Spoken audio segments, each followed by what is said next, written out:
أما بعد فأعوذ بالله السميع العليم من الشيطان الرجيم. بسم الله الرحمن الرحيم. يا أيها الإنسان إنك قادح إلى ربك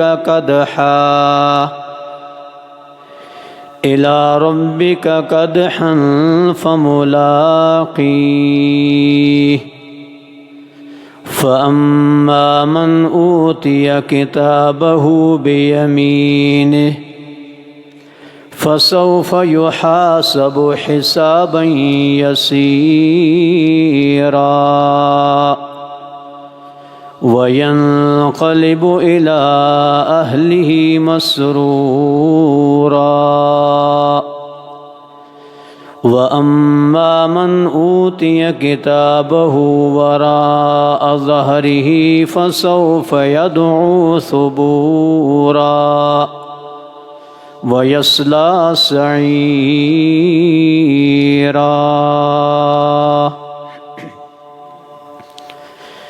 ارشاد باری تعالیٰ ہے، اے انسان تو سخت محنت کرتے ہوئے اپنے پروردگار کی طرف بڑھ رہا ہے اور تو ان قریب اس سے ملنے والا ہے. وہاں جس کو دائیں ہاتھ میں نامہ اعمال ملے گا اس کا نہایت آسانی کے ساتھ حساب کتاب کیا جائے گا اور وہ اپنے اہل و عیال کی طرف خوشی خوشی میں لوٹ کر جائے گا. لیکن جس کو پیٹھ پیچھے سے نامہ اعمال ملے گا وہ بڑی ہلاکت کو آواز دے گا، دیکھتی ہوئی آگ میں داخل ہو جائے گا. یہ دنیا میں اپنے اہل و عیال میں خوش تھا. غور کریں گے، ایک خوش ہوگا اور ایک خوش تھا. دوسرے مقام پہ اللہ تعالیٰ نے 3 قسمیں اٹھانے کے بعد فرمایا لَقَدْ خَلَقْنَا الْإِنسَانَ فِي كَبَدٍ. ہم نے انسان کو بڑی مشقت میں رہنے والا پیدا کیا ہے. تیسرے مقام پہ فرمایا أَيَحْسَبُ الْإِنسَانُ أَن يُتْرَكَ سُدًى. کیا انسان یہ گمان کرتا ہے کہ اس کو بیکار چھوڑ دیا جائے گا؟ امام شافعی نے کہا بیکار چھوڑنے کا معنی یہ ہے لا یؤمر ولا ینہا، نہ اس پہ کوئی پابندی لگائی جائے گی، نہ حکم دیا جائے گا، نہ روکا جائے گا. ذی وقار حضرات، اللہ تعالیٰ نے انسان کو مصروف پیدا کیا ہے. اس میں کافر اور مسلمان نیک اور بد برابر ہیں. ہم نے مصروف رہنا ہے.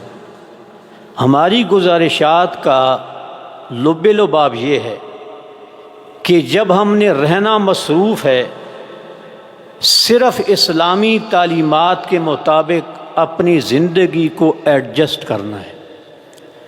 زندگی ہم اسلام کے مطابق ہی، اللہ پاک مزید توفیق عطا فرمائے، اسلام کے مطابق ہی چل رہی ہے.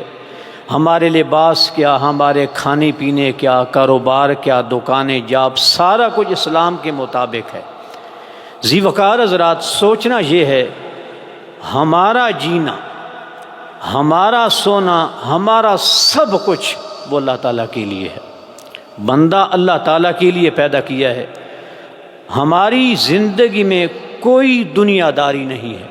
مسلمان کی زندگی ساری کی ساری دینداری ہے، ساری کی ساری. دنیا داری کا ایک کام بھی نہیں ہماری زندگی میں. صرف سوچنے کی بات ہے. مصروف حضرات ہم نے رہنا ہے، مصروف ہم نے رہنا ہے، کام ہم نے کرنا ہے.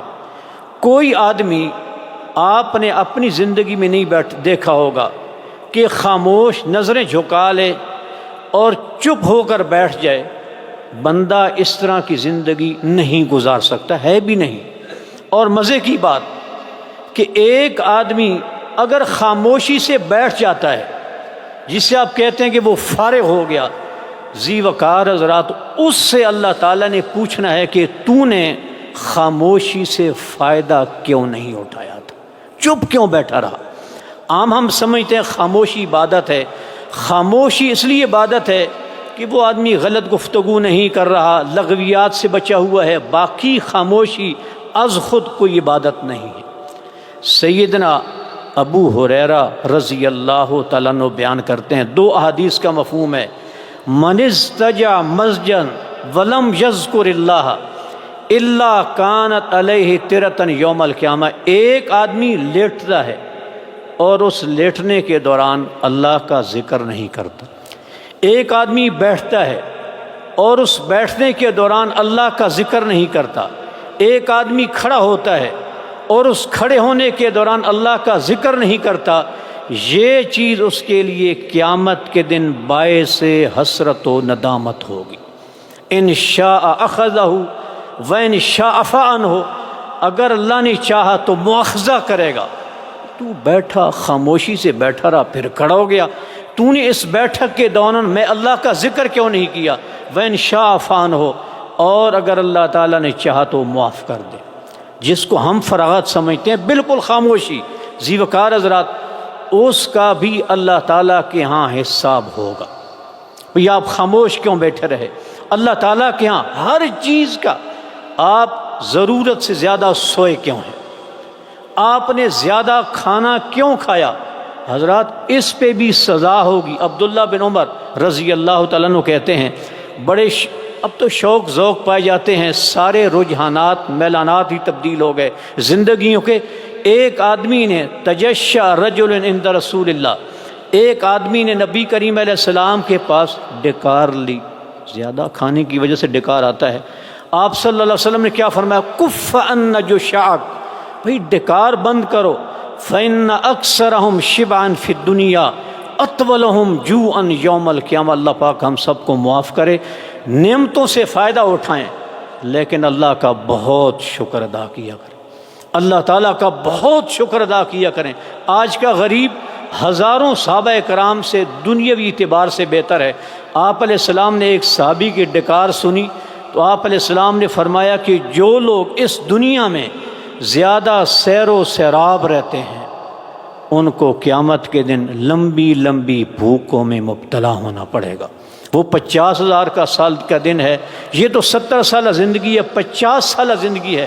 ذی وقار حضرات، جس کو ہم بالکل فراغت کا وقت سمجھتے ہیں کہ چلو جی 2 گھنٹے اور نیند کر لیں، تھوڑا اور کھا پی لیں، خاموشی سے بیٹھ لیں، جن چیزوں کو ہمارے ہاں مطلب ہے کہ چلو جی گناہ نہیں سمجھا جاتا، لیکن یہ اللہ تعالیٰ کے ہاں جرائم ہے. یہ اللہ تعالیٰ کے یہاں جرائم ہے. تو بات کو واپس لاتے ہیں کہ ایک مصروفیت، ایک آدمی کام کاج سے فارغ ہو گیا، آؤ جی چائے وائے کرتے ہیں اور تھوڑی بیٹھ کے گپ لگاتے ہیں. یہ ہمارے لیے تو لطف اندوزی ہے. حضرات اللہ کے ہاں یہ بندہ مصروف ہے، اللہ کے ہاں یہ بندہ کام کر رہا ہے. چلو جی میڈیا آن کر لو، اس کو شاید ہم انجوائمنٹ سمجھیں، لیکن یہ آدمی اللہ کے ہاں مگن ہے، اللہ تعالیٰ کے ہاں مصروف ہے. امام اوزائی نے کہا تھا نا، اگر لوگوں کو پتہ چل جائے کہ بات کرنا بھی عمل ہے تو لوگ خاموشی اختیار کریں کہ جو کچھ ہم کر رہے ہیں، جو کچھ کہہ رہے ہیں، جناب اب ہم لوڈو کھیل لیتے ہیں، اب ہم تاش کھیل لیتے ہیں. جو آدمی گناہ نہیں سمجھتا، لیکن اللہ کے ہاں یہ مصروفیت ہے. حضرات اللہ تعالیٰ کے ہاں یہ مصروفیت ہے اور اس پہ ہمارا محاسبہ ہوگا. اس پہ کوشش آپ نے یہ کرنی ہے کہ یہ تو نافرمانی کی کام ہے، ان سے تو بچنا ہی بچنا ہے. جو ہماری زندگی ہے حضرات، ہر کام کرنے سے پہلے حضرات مگن ہم نے رہنا ہے. جو بندہ فارغ ہے بیکار ہے، بیکار آدمی ہے. وہ آدمی بے شک سرمایہ دار ہو جو مرضی ہو، لیکن ہاتھ پہ ہاتھ رکھ کے بیٹھا رہے گھر میں کہ میں فارغ ہوں جی، میں سرمایہ دار ہوں، وہ آدمی بیکار ہے. اس کو نہ اللہ کی ذات قبول کرتی ہے اور نہ معاشرہ قبول کرتا ہے. وہ فارغ آدمی ہے. ذی وقار حضرات، فراغت کوئی آدمی سرے سے اختیار کر ہی نہیں سکتا. ذی وقار حضرات، یہاں دنیا کی زندگی سب گزر رہے ہیں. ویسے یہ بات ذہن نشین کر لیں اور اچھی طرح ذہن نشین کر لیں، ہم کوئی میں مانوں یا نہ مانوں، آپ میں سے کوئی مانے یا نہ مانے، ہم بہت کم درجہ مسلمان ہیں۔ یہ بات ذہن نشین کر لے، اپنے آپ کو اوپر لے جانے کی کوشش کر، ہم کم درجہ مسلمان ہیں۔ میں مثال دیتا ہوں اور بات میں وزن پیدا کرنے کے لیے یہ کتاب میں ساتھ اٹھائی، پڑھ بھی رہا تھا۔ یہ کتاب 11 صدیاں پہلے لکھی گئی، اس ایک جلد میں جی وقار حضرات ہمارے 18 محدثین کے حالات زندگی ہیں۔ بات کیا شروع کی؟ بھئی ہم کم درجہ ہیں، اور کم درجہ کیوں ہیں؟ ایک ایک اقدام پہ، بھئی شادی پہ تو جانا ہی جانا ہے حضرات، کھانا کھانا ہے، لباس پہننا ہے، گھر کے لیے راشن لینا ہے، ہر کام سے پہلے ہم نے سوچنا کیا ہے کہ یہ اللہ کا حکم ہے۔ حضرات اللہ کا حکم ہے، جب تک آپ اپنے آپ کو اس مرحلے پہ لے کر نہیں آئیں گے، بھئی جمعہ تو اللہ کا حکم ہے ہی صحیح، اس میں کوئی شک نہیں، لیکن جمعہ کے لیے نہانا بھی اللہ کا حکم ہے، خوشبو لگانا بھی اللہ کا حکم ہے۔ اس کتاب میں 18 محدثین کے حالات زندگی بیان کیے گئے۔ ابو یزید کہتے ہیں، امام سفیان ثوری 2 صدی کے امام ہیں۔ میں صحابہ کرام کی بات نہیں کرتا، شاید ہم یہ سمجھے کہ وہ بڑی شخصیات تھیں، یہ تابعین سے بھی نیچے، تبع تابعین کی، محدثین کی، فقہا کی بات ہیں۔ امام سفیان ثوری رحمۃ اللہ علیہ، ابو یزید کہتے ہیں کان ایسا اصبح مد رجلہ الی الحائط۔ غور کریں گے، امام سفیان ثوری جناب فجر کی اذان ہوئی، دیوار کے ساتھ آئے، ٹانگیں اوپر کر لی، سر نیچے کر دی، دیوار کے ساتھ لگ کے کھڑے ہو گئے الٹے، ٹانگیں اوپر کر لی اور سر نیچے کر لی۔ اس کی کیا وجہ ہے؟ ابو یزید کہتے ہیں سبحان اللہ، وہ رات کو اتنا لمبا قیام کرتے تھے، اتنا لمبا قیام کرتے تھے کہ جناب خون کی بحالی کے لیے وہ اپنے سر کو نیچے کرتے تھے اور جسم کے اوپر والے حصے کو خون ملتا تھا۔ عقبہ بن علقمہ کہتے ہیں، امام اوزاعی بہت بڑے امام ہیں، امام صاحب جا رہے تھے نماز جمعہ ادا کرنے کے لیے، عقبہ بن علقمہ کہتے ہیں کہ میں بھی ساتھ چل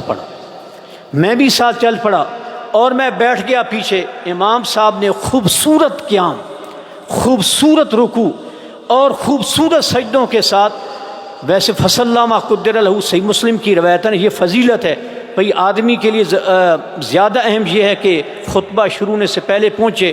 فصلی ما قدر لہ، ابو ہریرہ بیان کرتے ہیں جتنا اس کا مقدر ہے 2 4 6 8 10 12 نفل پڑھتا رہے۔ میں پہلے پیچھے بیٹھ گیا جی، عقبہ بن علقمہ کہتے ہیں، اور میں دیکھنے لگ گیا کہ امام اوزاعی وہ جناب 2 نفل کر کے خوبصورت قیام، خوبصورت نماز، کہتے ہیں جب امام صاحب خطبے کے لیے تشریف لائے اس وقت امام اوزاعی 34 رکعتیں پڑھ چکے تھے۔ ذی وقار حضرت ہمارے سلف صالحین ہیں، جو کتاب 11 صدیاں پہلے لکھی گئی اس میں ان کا نام درج کیا گیا، صرف 18 محدثین۔ امام راضی ابن ابی حاتم کی یہ کتاب ہے، بہت بڑے امام تھے، 18 محدثین کے حالات زندگی دیکھے۔ ایک دن ذی وقار حضرات امام اوزاعی سے محبت رکھنے والی ایک خاتون، دینی محبت رکھنے والی آئی، اور جو ان کی جائے عبادت تھی اس کو صاف کرنے لگ گئی، اور وہاں مطلب ہے کہ کافی سارا پانی پڑا ہوا تھا، تو وہ خاتون مطلب امام اوزاعی کی بیگم کو غصے ہونے لگیں، کمال ہے آپ کی، یہاں مطلب ان کی جو مسجد ہے جائے نماز، یہاں آپ کا کوئی بیبی پیشاب کر گیا ہے۔ ان کی بیگم نے بات کو سنا انسنا کر دیا، وہ نہیں بیان کرنا چاہتی تھی کہ میرے مطلب ہسبینڈ کی یہ بات باہر لوگوں کو پتہ چلے۔ اس نے پھر توجہ دلائی، زج کیا کہ کمال ہے آپ کی، آپ کے مطلب ہے کہ خامد اتنے بڑے امام اور یہاں بچے نے پیشاب کیا ہوا ہے۔ ان کی بیگم نے کہا یہ پیشاب نہیں ہے، یہ ہر رات کو ماجرا ہوتا ہے، یہ امام اوزاعی کی آنکھوں کے آنسو ہیں، وہ اللہ کے سامنے روتے ہیں، اللہ کے سامنے روتے ہیں۔ ذی وقار حضرات اللہ کے سامنے رونا کس کو آئے گا؟ کس کو آئے گا؟ بھائی جو اللہ تعالیٰ کے ساتھ چلے گا، یہ کام بھی اللہ تعالیٰ کے لیے، یہ کام بھی اللہ تعالیٰ کے لیے، یہ کام بھی اپنی عادات کو، جو کام حضرات ناخن ہم کاٹتے ہیں نا، مونچھیں ہم کاٹتے ہیں، سر کے بال کٹواتے ہیں، حضرات یہ اللہ کے احکام ہیں، یہ اللہ کے فرائض ہیں۔ ہم پہ فرض ہے کہ ہم گھر والوں کے لیے راشن لائیں، ہم پہ فرض ہے کہ جناب ہم بچوں کو کھلائیں، ان کی تعلیم یہ وہ، لیکن ہر کام سے پہلے سوچنا کیا ہے؟ بھئی حضرات یہ اللہ کا حکم ہے، یہ اللہ تعالیٰ کا حکم ہے، بہت بڑی مثال ہے، آدمی بیان کرتے وقت انجوائے کرتا ہے، سبحان اللہ۔ سیدنا خبیب رضی اللہ تعالیٰ عنہ صحابی رسول تھے، صحابی رسول تھے، غزوہ بدر میں شریک ہوئے، اور حارث مکہ والوں کی طرف سے بڑا لیڈر تھا کافروں کا، وہ بھی غزوہ بدر میں شریک ہوا۔ تو جناب کیا کہتے ہیں، خبیب نے اس کو قتل کیا۔ حارث کے بیٹوں کو بڑا غصہ تھا، اس بندے نے ہمارے باپ کو قتل کیا۔ ایک چھوٹی سی کہیں جنگ ہوئی، حضرت خبیب وہاں قیدی ہو گئے، اور جناب قید در قید مکہ مکرمہ پہنچ گئے۔ جس وقت مکہ مکرمہ دارالکفر تھا، ذی وقار حضرات، حارث کے بیٹوں نے خرید لیا خبیب کو کہ ہم اپنے باپ کا انتقام لے گئے، ٹینشن فری۔ سبحان اللہ۔ اللہ تعالیٰ کے لیے جینے کا سب سے بڑا اور پہلا مزہ یہ ہے، آدمی ٹینشن فری ہو جاتا ہے، اس کو نہ دوستوں کی فکر رہتی ہے نہ دشمنوں کی فکر رہتی ہے، ان کو پتہ ہے کنفرم میں نے قتل ہونا ہے۔ اللہ کی طرف سے رزق آتا تھا، کھاتے پیتے رہتے تھے۔ جب انہیں آرڈر ملا، ہاں جی آج ہم آپ کو حرم سے باہر لے جا کر قتل کریں گے، ذی وقار حضرات انہوں نے گھر والوں سے یہ کنفرم ہو گیا بھئی آج میں نے قتل ہو جانا ہے، لیکن سبحان اللہ سبحان اللہ، سرے منہ بال کے کنارے کے برابر بھی سیدنا خبیب رضی اللہ تعالیٰ عنہ کو کوئی ٹینشن نہیں تھی، گھر والوں سے رابطہ نہیں، پیرانے پیر محمد الرسول اللہ صلی اللہ علیہ وسلم سے رابطہ نہیں، کیا سوچیں گے مدینہ والے، خبیب کہاں گیا، خبیب کہاں، کوئی ٹینشن نہیں تھی۔ گھر والوں سے حضرات اس طرح منگوایا، بھئی کیا کرنا ہے، بھئی نے میں نے بغلوں کے بال، زیر ناف بال، زائد بال صاف کرنے ہیں۔ بھئی وہ تم نے کیوں صاف کرنے ہیں؟ وہ میں نے اس لیے صاف کرنے ہیں کہ آج میری اپنے پروردگار سے ملاقات ہونی ہے، صفائیاں ہو رہی، بھئی میں نے اپنے پروردگار سے ملاقات کرنی ہے۔ ذی وقار حضرات، مومن کا کوئی کام اللہ تعالیٰ کی اطاعت سے، فرما برداری سے باہر نہیں ہے۔ لو جی صفائی ہو گئی، اب دشمنوں نے پکڑا، اور جب وہ قتل کرنے لگے، حارث کے بیٹے نے تلوار پکڑی، سیدنا خبیب نے کہا بھئی ایک بات ہے، جی کریں، مجھے آپ 2 نفل پڑھنے کی گنجائش دیں۔ بھئی پڑھ لیں۔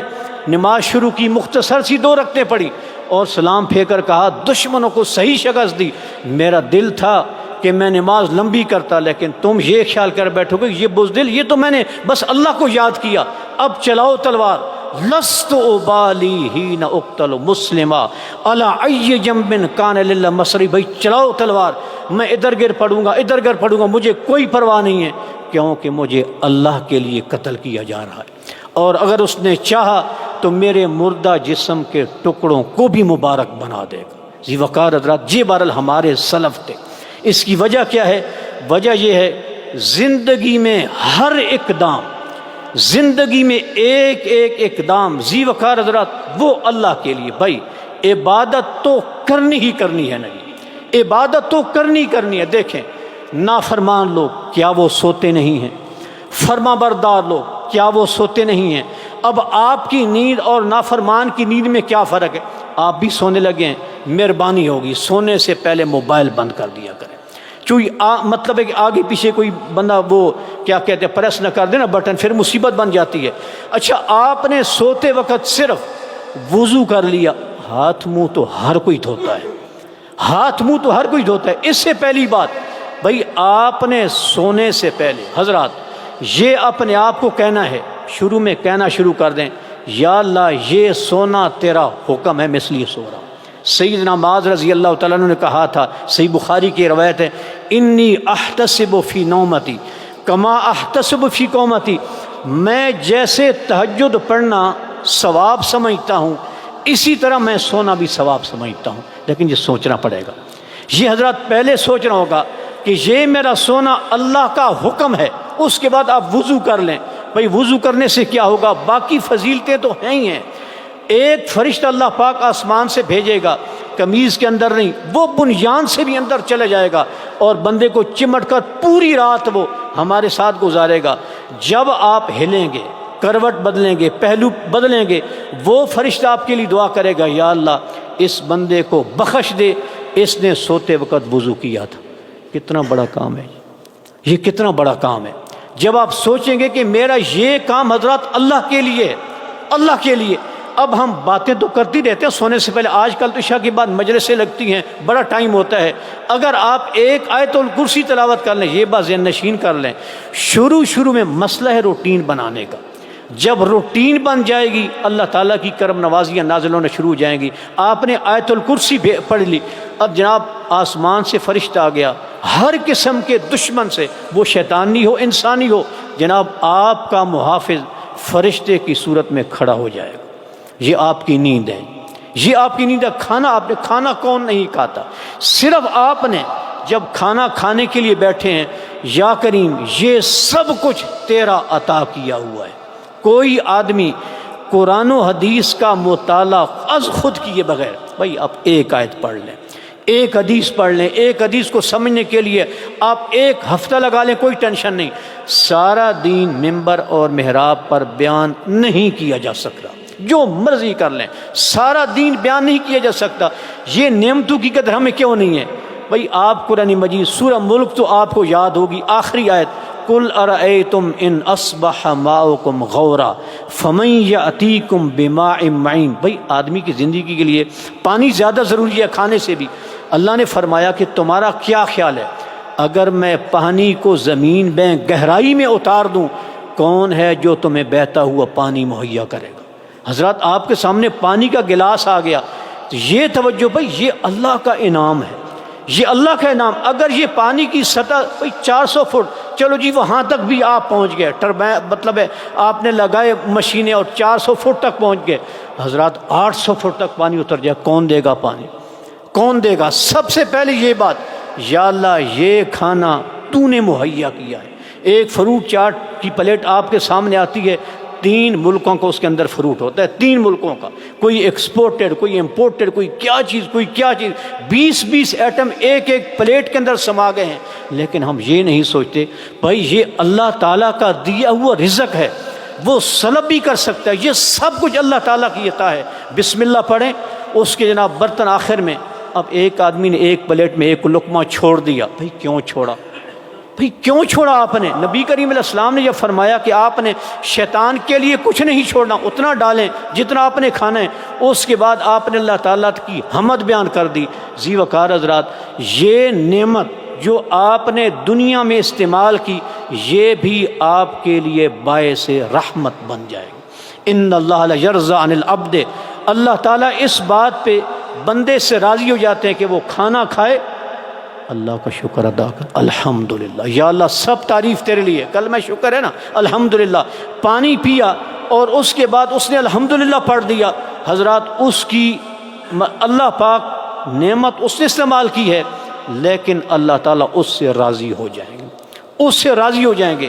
شادی ہے جی، 14 15 20 40 50 آدمی بیٹھے ہیں، بھئی اللہ تعالیٰ کی طرف سے اذان ہو گئی، 4 بندے اٹھے مسجد میں آ گئے، حضرات غور کریں گے، جو پیچھے بیٹھے ہیں وہ بھی باتیں کر رہے ہیں، جو آگے ہیں وہ بھی باتیں کر رہے ہیں۔ جو آگے نماز میں، بھئی نماز میں اور کیا کرنا ہے؟ ہاتھ منہ دھو لینا ہے، جس کا وضو کہتے ہیں، استنجا تو ہر کوئی کرتا ہے۔ اس کے بعد آپ نے کھڑے ہو جانا ہے، بھئی آپ نے اللہ کے ساتھ باتیں کر لیں۔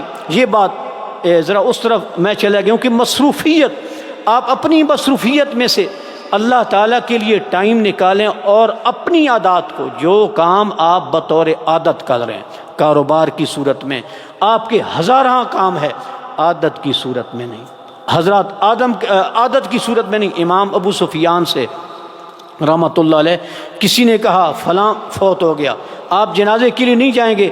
ففکر ہنیۃ، امام ابو سفیان، سبحان اللہ، یہ لوگ علم اور عمل دونوں کے پہاڑ ہوتے تھے، بلند کردار لوگ ہوتے تھے، سوچنا شروع کر دی، بھئی آپ سوچ کیا رہے ہیں؟ حتیٰ انوی کہتے ہیں میں نیت کر رہا ہوں بھئی جنازہ پڑھنے کے لیے جانے کا میرا مقصد کیا ہے؟ بھئی یہ اللہ کا ہم پہ حق ہے، مسلمان کا بعد میں ہے، یہ حق لواحقین کا نہیں ہے، یہ حق اس لیے نہیں ہے کہ لوگوں کو ملا، بھئی یہ تو میت کا حق ہے، لواحقین کے لیے تعزیت ہے۔ ذی وقار حضرات، ہر چیز کے لیے تو بات ہو رہی تھی، بھئی اگر ہماری مصروفیت اسلام اور کیا ہے۔ اور ایک میں گزارش کر دوں، شروع میں کرنی چاہیے تھی، بھئی جو گزارشات میں کر رہا ہوں نا جی، یہ اس وقت تک ہیں جب تک اسلام مغلوب ہے، اسلام کمزور ہو گیا، اہل اسلام کمزور ہو گیا۔ اللہ پاک ہمیں اقتدار اور غلبہ نصیب فرمائے حق کے ساتھ اسلام کو۔ ذی وقار حضرات، جب اسلام غالب آ جائے گا ہماری ذمہ داریاں بہت بڑھ جائیں گی، ہماری ذمہ داریاں بہت بڑھ جائیں گی۔ میں ایک مثال دیتا ہوں، نبی کریم صلی اللہ علیہ وسلم نے نماز عید پڑھائی، اعلان کیا ہاں جی فلاں بارڈر پہ جہاد کرنا ہے، تیار ہو جاؤ۔ مدینہ منورہ سے آپ صلی اللہ علیہ وسلم نے جہادی لشکر تیار کیا، نماز عید پڑھنے کے بعد آپ نے جہاد پہ روانہ کر دیا۔ ذی وقار حضرات، عید کا چاند نظر آئے اور ہمارے شہر کے لیے اعلان ہو جائے 15 سال سے 40 سال تک سارے نوجوان کھڑے ہو جائیں، گوادر جانا ہے، وہاں حملہ ہونے کا خطرہ ہے اور جانا بھی پیدل ہے، گدھوں پہ، اونٹوں پہ، گھوڑوں پہ۔ ذی وقار حضرات، کیسا عمل ہوگا یہ؟ نوجوانوں کا شمار تو بعد میں کریں گے، پہلے ماؤں سے پوچھیں گے کہ آپ بھی بھیجنے کے لیے تیار ہیں یا نہیں، آپ کی طرف سے بھی اجازت۔ جب اسلام کو غلبہ ملے گا ذی وقار حضرات، اسلام پہ عمل کرنا مشکل ہو جائے گا۔ یہ تو ہے میٹھے میٹھے اسلام کی باتیں کہ آپ جو کام کر رہے ہیں بیچ میں ذی وقار حضرات اسلام کو ایڈجسٹ کرنے کی کوشش کریں۔ بھائی ایک جگہ پہ آپ باتیں کر رہے ہیں، کسی فنکشن میں بیٹھے ہیں، اذان ہو گئی جی، 4 آدمی اٹھ کے آ گئے، باتیں حضرات وہ بھی کر رہے ہیں، باتیں آپ بھی کر رہے ہیں، وہ شیطانی ہو گئے، آپ رحمانی ہو گئے۔ آپ نے رحمان کے ساتھ باتیں کی، انہوں نے شیطان کے ساتھ باتیں کر لی۔ اور کیا ہے؟ اور کیا ہے؟ جو آدمی اللہ کے حکام پہ عمل نہیں کرتا ذی وقار حضرات، کیا اس آدمی نے رزق زیادہ کما لیا ہے؟ آپ سفر کرتے ہوں گے، بھائی سفر کی کیا سنتیں ہیں، آپ استخارہ کر لیں، سفر کی کیا سنتیں ہیں۔ نبی کریم صلی اللہ علیہ وسلم سواری پہ بیٹھ کے 2 نفل پڑھتے جا رہے ہیں، لوگ مصروف ہیں۔ جو آدمی کہے نا تلاوت کا ٹائم نہیں، جو آدمی کہے نماز میں نہیں حاضر ہو سکا، میں مصروف تھا، ہماری مائیں بہنیں بیٹیاں، سبحان اللہ۔ آپ عصر کے ٹائم آرڈر دیں، عشاء تک 6 بندوں کے لیے کھانا بنانا ہے، 5 ڈشیں تیار ہو جائیں گی، آپ ایک پارہ تلاوت کا کہیں وہ پورا نہیں ہوگا، اس میں بوریت ہوگی، اس میں اکتاہٹ ہوگی۔ کیوں؟ ہمارے مزاج خراب ہو گئے، مزاجوں کے اندر اللہ تعالیٰ کی عبادت کا تصور نہیں رہا۔ انتہائی دانائی کے ساتھ میں یہ نہیں کہتا کہ آپ صحابہ کرام کے دور میں چلے جائیں، اگر ہم اپنے دادوں پردادوں کی سیرت، ان کا انداز، بھائی نماز فجر پڑھی، تلاوت کے لیے بیٹھ گئے، بھئی آدھا گھنٹہ ٹھیک ہے، بھئی نماز فجر کے بعد سونا بڑا محبوب ہوگا، بھئی آدھا پارہ تلاوت، شروع میں 1 پاؤ، چلو پارہ شروع میں بہت مشکل عبادت ہے، حالانکہ آسان سا کام ہے لیکن نہیں ہوگا۔ ذی وقار حضرت، اپنی مصروفیت کے اندر جب ہم کمائی حلال کی کر رہے ہیں، جب ہماری سامان جو دکان پڑا وہ بھی حلال کا ہے، سب کچھ حلال ہے، تو بیچ میں بھئی اللہ تعالیٰ کا حکم کیا ہے؟ اللہ تعالیٰ کے حکم کے مطابق خواتین گھروں میں مصروف ہیں، اشراق کے لیے 4 نفلوں کا ٹائم کیوں نہیں ملتا؟ حضرات صبح شام کے اذکار کیوں نہیں ہوتے؟ بس ہماری طبیعت، ہمارا مزاج صرف اور صرف اسلامی مزاج بنانے کے لیے، لیکن شروع میں ذی وقار حضرات بندے کو کوشش کرنی پڑتی ہے، بندے کو اللہ تعالیٰ کو منوا لینا یہ کوئی اتنا بڑا کام نہیں ہے۔ آپ نمازی ہیں، آپ نمازی ہیں، آپ نے ہر صورت میں نماز پڑھنی ہے، پھر 5 منٹ لیٹ کیوں؟ جب بھی جس مسجد میں جائیں سلام پھیرا، 2 صفوں کی 4 رکعتیں رہ گئیں، 3 صفوں کی 1 رکعت رہ گئی، سبحان اللہ۔ بھائی نماز جو پڑھنی حضرات، آپ 10 منٹ پہلے کیوں نہیں آ جاتے؟ حضرات ہمیں کیا علم، چلو میں جماعت چھوڑنے کی بات تو نہیں کر رہا، وہ تو گناہ کا کام ہے۔ ایک تو ہے کہ روحانی غذا کا فقدان ہے، جماعت کو ترک کرنا، یہ تو گناہ کا کام ہے جماعت چھوڑنا، لیکن بات یہ ہے کہ آپ نے عمل کرنا ہے، آپ نے عمل کرنا ہے، تو اس میں آپ 10 منٹ لیٹ کیوں؟ بھائی لیٹ آئیں گے تو آپ لیٹ واپس جائیں گے۔ جب آپ نے نماز پڑھنی ہے، ایک اور عمل، بھائی آپ وضو کے ساتھ، وضو تو آپ نے کرنا ہے، اس کے ساتھ آپ مسواک کر لیں، 2 بڑے فائدے۔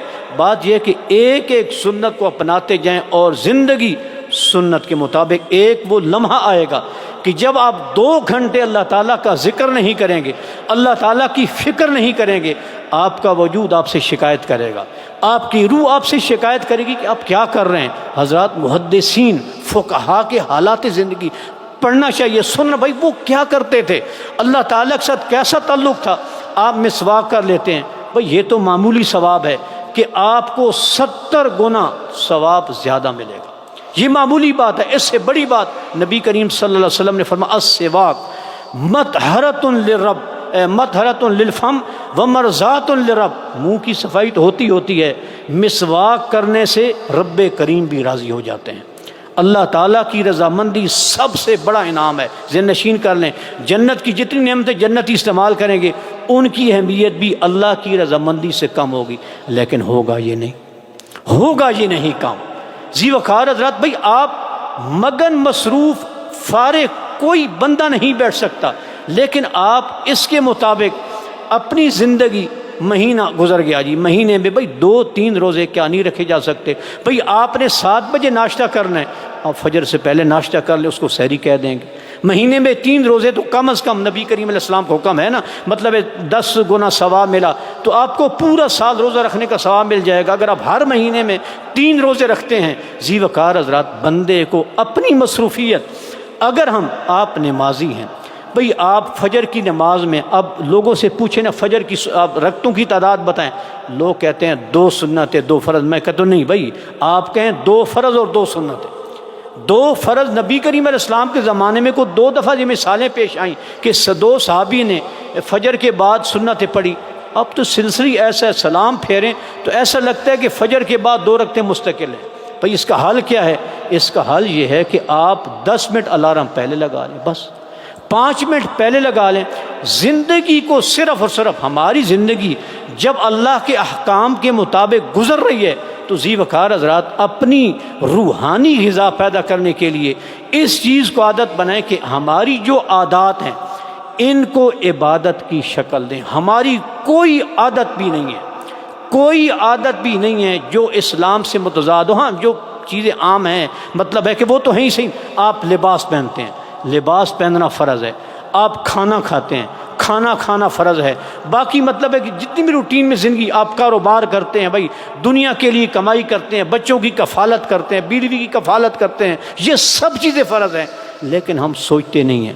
جناب آرڈر ملتا ہے راشن کا، اگر پرس میں کچھ نقدی اچھی ہے تو بڑی خوشی کے ساتھ قبول کرتے ہیں، اگر نہیں ہے اللہ تعالیٰ کی طرف بندے کی نگاہ نہیں جاتی۔ ایسے ائمہ گزرے ہیں، گھر سے نمک کا حکم ملا، ذی وقار حضرات انہوں نے سب سے پہلے دعا کی، یا اللہ مجھے نمک عطا کر دے، مجھے نمک عطا کر دے۔ ذی وقار حضرات ہم بالوں کی کمگی بھی کرتے ہیں، بالوں پہ تیل بھی لگاتے ہیں، یہ سب محمد الرسول اللہ صلی اللہ علیہ وسلم کی سنت ہے۔ بھائی جوتا آپ پہنتے ہیں، جوتا آپ خریدتے ہیں، دایاں پیر بھائی پہننا ہی ہے نا، تو اب بایاں پہلے کیوں پہنیں؟ آپ بایاں پہلے اتارنا تو ہے، جب ضرورت پڑے گی تو آپ بایاں پہلے اتاریں، دایاں بعد میں اتاریں۔ یہ ساری چیزیں زیبا ذہن نشین کر لیں۔ بھئی عام جو ہماری زندگی چل رہی ہے، ہمیں سنتیں یاد نہیں رہتی۔ اس کی وجہ یہ ہے کہ ہم ہر چیز کے اندر اللہ پاک کی ذات کو لے کر آئیں گے، یہ بھی اللہ کا حکم ہے، آپ اپنے بیٹے بیٹی پوتا پوتے نواسا اس کا آپ بوسہ لیتے ہیں، پیار کرتے ہیں، بھائی یہ نبی کریم صلی اللہ علیہ وسلم کی سنت ہے، یہ نبی کریم علیہ السلام کی سنت ہے۔ ٹھیک ہے اس میں غلو افراط و تفریط نہیں ہونا چاہیے، لیکن بہرحال یہ سنت ہے۔ باقی جناب فوتگیوں میں شرکت، شادیوں میں شرکت، دعوتوں میں شرکت اور جناب سارے امور، یہ نبی کریم صلی اللہ علیہ وسلم کی سنتیں ہیں۔ ضرورت ہے کہ جب آپ حرکت کریں شروع میں، تو آپ کو اپنے آپ کو یہ منوانا پڑے گا کہ بھائی میں یہ کام اللہ کے لیے کر رہا ہوں۔ آپ کا آنا مسجد میں اللہ کے لیے ہے، اللہ کے حکم کے مطابق پھر 10 منٹ پہلے آ جائیں۔ عجیب بات ہے بھائی، اذان کے بعد تو 1 منٹ کے اندر 3 منٹ گزر جاتے ہیں، اتنا جلدی سے اس قسم کا مبارک وقت گزرتا ہے۔ یہ عمرہ حج پہ جانے والے حضرات بتاتے ہیں وہاں وقت کی زیادہ قیمت ہوتی ہے۔ 1 مہینہ گزر گیا، بندہ سمجھتا ہے یہ بھی تو خواب ہی آیا اور جناب میرا عرصہ پورا ہو گیا۔ وہی وقت ہمارے پاس اب بھی ہے۔ ذی وقار حضرات گزارش یہ ہے کہ جو میں نے 3 آیات پڑھی ہیں، اللہ فرماتے ہیں ہر کافر کو، ہر مسلمان کو، ہر نیک کو، ہر بد کو میں نے مصروف پیدا کیا۔ 18 گھنٹے لوگ ڈیوٹیاں کر رہے ہیں۔ ایسے افراد کو میں جانتا ہوں 72 گھنٹے ڈیوٹیاں کرنے والے، 72 گھنٹے ان کی کیفیت آپ وہ اگلا بندہ تو نہیں نا محسوس کر سکتا۔ بھی 72 گھنٹے کوئی آدمی جاگے، یہاں سے لوگ مطلب بس ڈرائیونگ شروع کرتے ہیں، کراچی تک جاگ رہے ہیں 22 گھنٹے، بس چلائے جا رہے ہیں، مصروف ہیں لوگ۔ اللہ تعالیٰ نے مصروف پیدا کیا، اللہ تعالیٰ نے مصروف پیدا کیا۔ صرف یہ ہے نیک اور بد میں فرق کیا ہے؟ بھائی جو نیک ہے اس نے فرض کریں کوئی اس کی طبیعت بھائی اس کو اکیلا پن محسوس تنہائی محسوس ہونے لگی، سواریاں سو گئی، اس نے تلاوت لگا دی، کوئی نظم لگا لی، کوئی اللہ کا ذکر لگا لیا، جو برا ہوگا وہ دوسرا میوزک لگا لے گا، جو نیک ہوگا رکنا ہر نماز کے وقت انہوں نے ہے، سواریوں کی نماز، وہ ڈرائیور جو نیک ہوگا 2 رکعت پڑھ لے گا سفری نماز، جو نہیں ہوگا وہ ہوٹل کے بیٹھ جائے گا، چائے پیے گا، کھانا کھائے گا، یاللہ 2-4 گالیاں نکالے گا، اس کے بعد اگلے سٹیشن کے لیے۔ حضرات نیک اور بد میں فرق کتنا ہے؟ جب آپ کا کام جائز ہے، آپ کی مصروفیت جائز ہے، بیچ میں سے اگر آدھا گھنٹہ اللہ کے لیے نکال دیا جائے تو ہماری ساری زندگی ثواب بن جاتی ہے۔ جب سونا بندے کا ثواب ہے، حضرات کپڑے پہننا ثواب نہیں ہے، اللہ کے فرض کو پورا کرنا ہے، مطلب ہے کہ کپڑوں کے بغیر رہنا حرام ہے، برہنہ حالت میں رہنا حرام ہے۔ اچھا اب کپڑے پہننے کیسے ہیں؟ کپڑوں کی دعا نبی کریم علیہ الصلوۃ والسلام نے فرمایا جو آدمی لباس ٹھیک ہے بھائی، رات کے لیے آپ الگ لباس پہنے، گھر میں رہنے کے لیے الگ پہنے، باہر نکلنے کے لیے 3-4 دفعہ تو ہم لباس بدلتے ہیں، دعا کون پڑھتا ہے؟ الحمدللہ الذی کسانی ھذا الثوب ورزقنی من غیر حول منی ولا